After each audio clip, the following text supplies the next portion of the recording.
గంగా కావేరీ అనుసంధానానికి కేంద్రం సానుకూలంగా ఉందని సీఎం చంద్రబాబు వెల్లడించారు. రాష్ట్రంలో నదుల అనుసంధానానికి కేంద్రం మద్దతు ఉంటుందని పేర్కొన్నారు. మరింత సమాచారం మా ప్రతినిధి కృష్ణ అడిగి తెలుసుకుందాం. కృష్ణ, గంగా కావేరీ అనుసంధానంపై సీఎం వ్యాఖ్యల సారాంశం ఏంటి?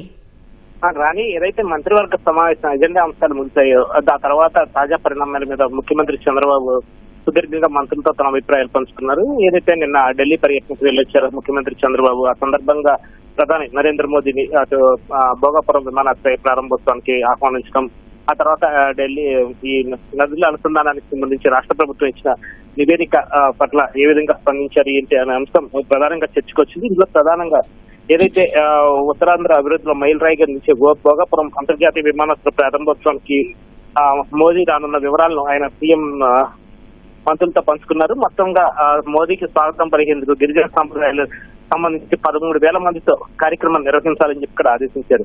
ఈ సందర్భంగా ఉత్తరాంధ్రలోని 6 జిల్లాల్లో కూడా లబ్ధిదారులు ఒక రోజు ముందే పింఛన్లు పంపిణీ చేయాలని ఇక్కడ సూచించారు. ఆ తర్వాత ఈ నదుల అనుసంధానానికి సంబంధించి చర్చ జరిగింది. ఏదైతే ప్రధానంగా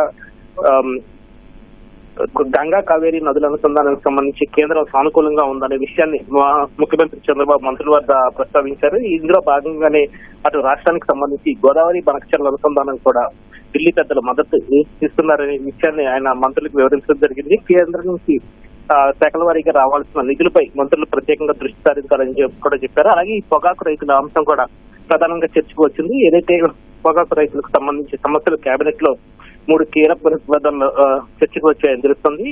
ఇందులో ప్రధానంగా రైతులకు 60,000 రూపాయలు వడ్డీ లేని రుణాలు ఇచ్చే అంశం పరిశీలనలో ఉందన్నారు. అలాగే పొగాకు బోర్డు వైబిలిటీ గ్యాప్ ఫండ్ ఇచ్చేలాగా కూడా చూడటం, లేదా గ్రేడింగ్ మార్కులపై కేంద్రం అధికారులతో చర్చించి నిర్ణయం తీసుకునే అంశాల మీద కూడా ప్రధానంగా కీలక చర్చ జరిగినట్లుగా తెలుస్తుంది.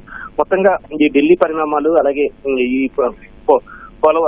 పోలవరం అలాగే గోదావరి పుష్కరాలకు సంబంధించి కూడా కీలక చర్చ జరిగింది. గోదావరి పుష్కరాలకు సంబంధించి ఏదైతే పుష్కరాల ప్రారంభం రోజునే పోలవరం ప్రారంభోత్సవం చేస్తే ఎలా ఉంటుందనే ఆలోచన కూడా చేస్తున్నట్లు సీఎం తెలిపారు. దీనికి సంబంధించి మంత్రుల అభిప్రాయాలు కూడా తీసుకున్నట్లుగా సమాచారం ఉంటుంది. ధన్యవాదాలు కృష్ణ.